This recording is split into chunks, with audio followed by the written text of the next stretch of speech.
इस कड़कड़ाती ठंड में रजाई के बिना रात काटनी बहुत मुश्किल हो रही है। भले ही आज परंपरागत रजाइयों की जगह जयपुरी रजाइयों व विदेशी कंबलों ने ले ली हो, इसके चलते परंपरागत रजाइयों की मांग में थोड़ी कमी जरूर आई है। हालांकि आज भी इसकी पूछ परख बरकरार है। वही वजह है कि ठंड बढ़ते ही रुई के रजाई गद्दों की दुकानें भी गुलजार हैं। इन दिनों बढ़ती सर्दी से रजाइयों की मांग बढ़ रही है। इसके कारण रजाई भरने वालों की भी मांग बढ़ गई है। मौसम में धीरे धीरे बदलाव दिखने लगा है। सुबह और शाम के समय ठंड का एहसास होने लगा है। सोमवार को सुबह से मौसम में अचानक बदलाव आ गया और लोगों को कड़ाके की ठंड का एहसास होने लगा, जिसके चलते बाजारों में रजाई और कंबल की दुकानों पर ग्राहक पहुंचने लगे हैं। रजाई की नए सिरे से भराई का भी काम चल पड़ा है। हालांकि इन दिनों बाजार में इस तरह के रजाई गद्दे मौजूद हैं, जिसके चलते रुई से बने रजाई गद्दों की अब उतनी पूछ परख नहीं रह गई और इसी के चलते इस काम को करने वाले कई कारीगर दूसरे कामों में लग चुके हैं।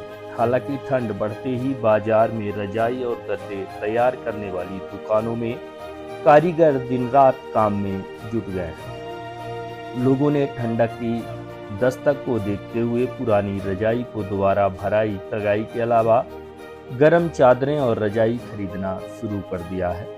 हालांकि इस बार रुई के दाम भी बढ़ गए हैं। सर्दी बढ़ने से लोगों ने अपने तरीके से सर्दी के बंदोबस्त भी कर रहे हैं। बाजार में गर्म बिस्तरों की मांग तेजी से बढ़ रही है। लोग अपनी पुरानी रजाइयों को भरवाने के लिए बाजारों की दौड़ लगा रहे हैं। इन दिनों रुई धुलने वाली दुकानों पर लोगों की भीड़ लगी है। ऐसे में रुई धुलने वाले कारीगरों को भी अच्छा काम मिल रहा है, लेकिन अब उतना मुनाफा नहीं है जितना पहले था। इस संबंध में कई दुकानदारों से बात की गई, तो आइए सुनाते हैं इनका क्या कहना है। और निश्चित रूप से चूँकि धरती का तापमान दिन प्रतिदिन बढ़ता जा रहा है, गर्मी के दिनों की संख्या बढ़ती चली जा रही है, ठंड के दिनों की संख्या घटती चली जा रही है और ये रुई का व्यवसाय ठंड पे ही निर्भर करता है, तो निश्चित रूप से काफ़ी फ़र्क पड़ा है। इसके अलावा बाज़ार में रजाइयों का विकल्प बहुत सारी चीज़ों में आ गया है। जैसे कंबल आ गए हैं, कंफर्टर्स आ गए हैं, पतली रजाइयाँ आ गई हैं जो कि मशीन की सिली हुई होती हैं। तो हम लोगों के व्यवसाय में काफ़ी फ़र्क आया है। कारीगरों के सामने भी इसी कारण से बहुत सारी दिक्कतें हो रही हैं। पहले वो लोग दिन भर में 10 रजाइयाँ बनाते थे। वर्तमान समय में चूँकि काम नहीं है, इस कारण से वो 5 से 6 पे टिके हुए हैं।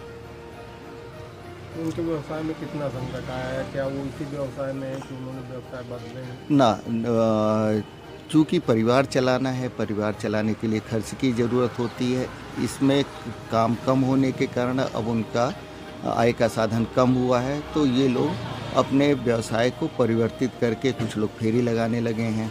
बहुत सारे लोग फुटपाथ के और दूसरे जीन्स पैंट वगैरह बेचने ने मतलब अपना व्यवसाय को उनने बदल लिया है।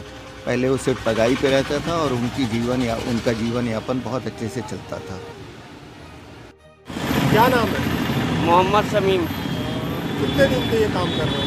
15-20 साल हो गए होगा। पहले से अब में कितना फर्क हुआ है? बहुत फर्क है। पहले तो आदमी खाली नहीं रहता था, 4 दिन 5 दिन में कपड़े देता रहा ग्राहक का। अब तो बैठे रहते हम लोग। धंधे में बहुत फर्क पड़ गया है जब से कम्बल वम्बल आने लगा, तो हम लोग का काम खत्म हो गया है। पहले एक दिन में कितने का काम करते? 500-600 कर लेते थे, अब 200-250 को होता है।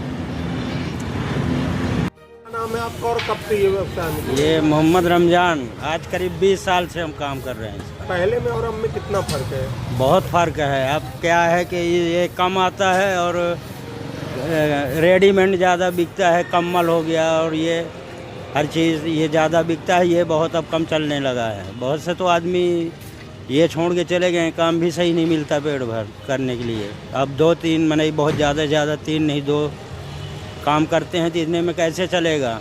हम लोगों का काम बेकार हो गया है।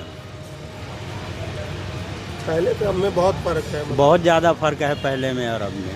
पहले कितना काम कर लेते थे? पहले 400-500 रुपए का काम कर लेते थे, अब 200-250 रुपए काम करते हैं।